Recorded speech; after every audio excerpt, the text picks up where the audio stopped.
Welcome to Real-Time History with Real-Time People. I'm your host, John McCall, and I will be taking you through a journey for the Spanish explorers during the Age of Exploration. First off, we have Christopher Columbus. Before we get into the interview, let's talk a little bit about Christopher Columbus, who already began his adventures in 1492. On his first voyage, he mistaken the New World for Asia and left his crews there, which they end up shipwrecked. On the second and third voyage, he left his brothers in charge, but the king had a different plan. He sent a replacement governor called Thanks, Arshad. Bobadillo in 1500s. And on his fourth voyage, let's go!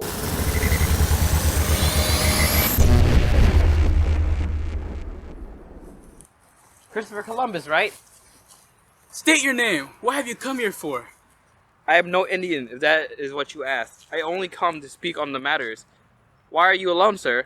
Alone? The rest are over there. We're resting.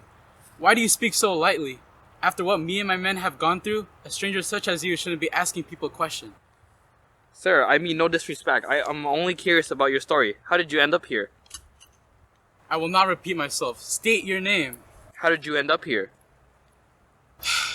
Well, if you so persist. On my last voyage, that darn Bobadillo arrested me. Since the Spanish settlers had rebelled against my brothers, those greedy Spaniards. But aren't you from the Spanish descent? Well, my hometown is Genoa in Italy, and I had desired a new voyage, so I went and traveled to Portugal and England. However, they didn't accept my request. However, I traveled to Spain, and King Ferdinand and his lovely queen, his lovely wife, Queen Isabella, had accepted my request. We had shared the same desire for religion, for treasures. He accepted my request, and I was able to make the trip. Ah, and were you successful? Well, we were exploring the seas near Asia, and we actually came across Asia. And we landed, we traded with some Indians, and we were in search of the Chinese civilizations that explorer Marco Polo had talked about earlier. So did you ever find the route you were looking for? I mean, we're still on this expedition, are we not? And that's what led you to this point. We'll see what happens next. For now, we rest with one eye open.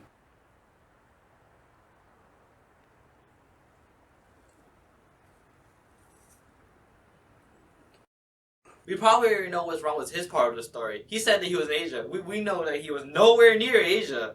So, right now he's in the midst of his fourth voyage. He's actually in America. In summary, he sailed to Santo Domingo to warn the people of the upcoming hurricane, but they did not let him speak. So instead, he sailed to the nearby island of Panama, and then eventually got shipwrecked. On that day, Bobadillo sailed with his 23 ships, and only one made it through, just because it was the slowest one. So Christopher Columbus sailed to Jamaica, where he was stranded for a whole year until he was finally rescued on November 7th, 1504. Next is the Spanish explorer Hernan Cortes, who heard tales of Columbus exploring the Indies, and he was very excited, so he went and tried to participate in the Indian War. Later in 1504, he sailed to the islands of Hispaniola, where he became a farmer for a whole 6 years, before in 1511, traveling to Cuba with Diego Valquez to conquer it. He heard tales of Juan de Java's efforts to establish a colony on the mainland. So on October 1518, he got an agreement signed to appoint him captain of a new expedition.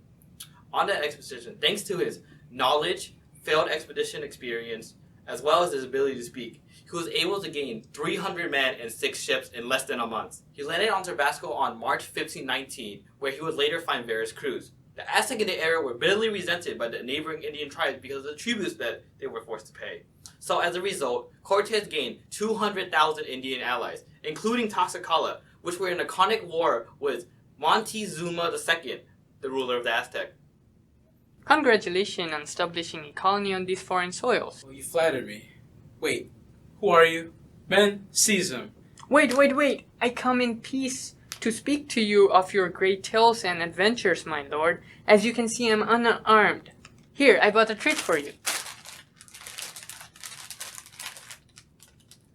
What is it? Food, my lord.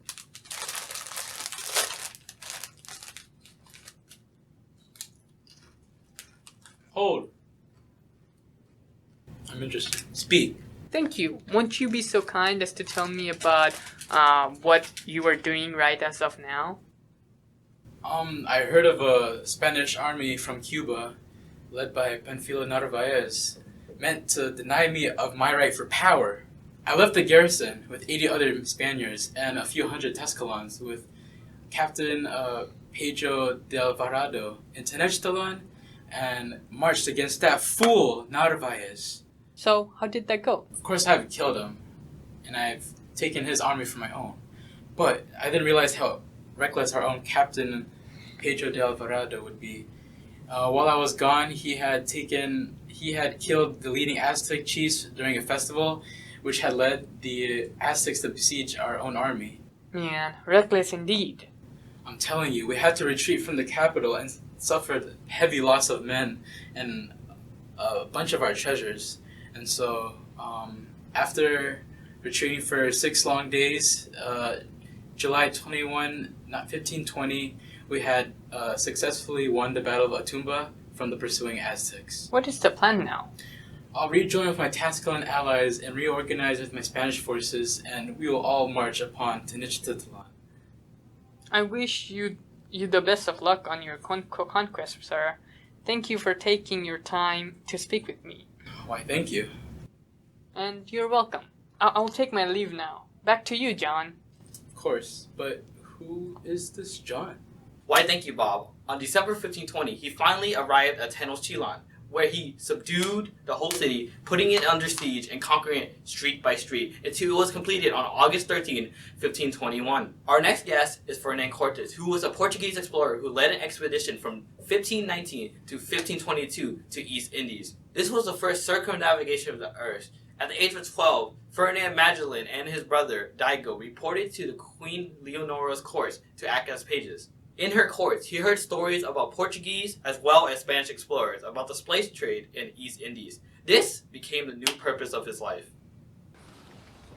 Thank you so much for your time, Magellan. If you wouldn't be so kind as to tell me about this journey of yours. Sure, I've always wanted to go on this voyage. This has been my life mission, to head to the Spice Islands west across the Atlantic Ocean. I will show those who believe that going around Africa is better wrong.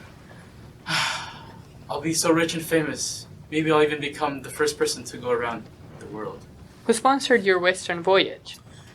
Well, that had to be my good sir, King Charles, the King of Spain, of course.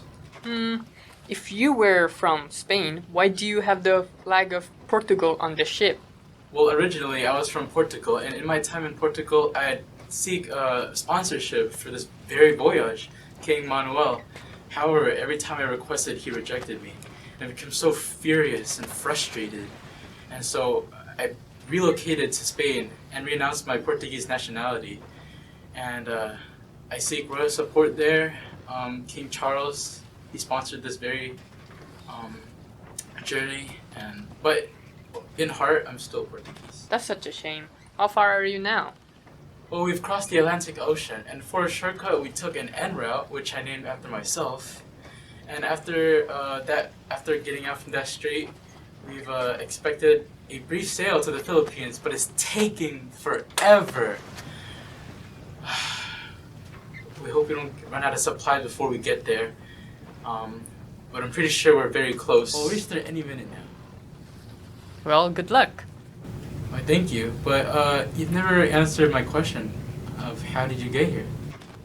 I think I see it. Indeed it is! Oh my god.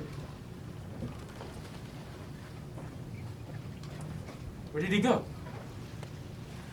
Poor man. He doesn't even know that he's about to get killed by the locals in a fight where he got shot by a poisonous arrow. You know, no biggie. Anyways, after 3 years, only one of his ships returned to Spain, completing the circumnavigation of the earth. Although he did die during battle, as the leader of the expedition, he was known as the first person to go around the earth. Yes, Last Earther, around. You're welcome.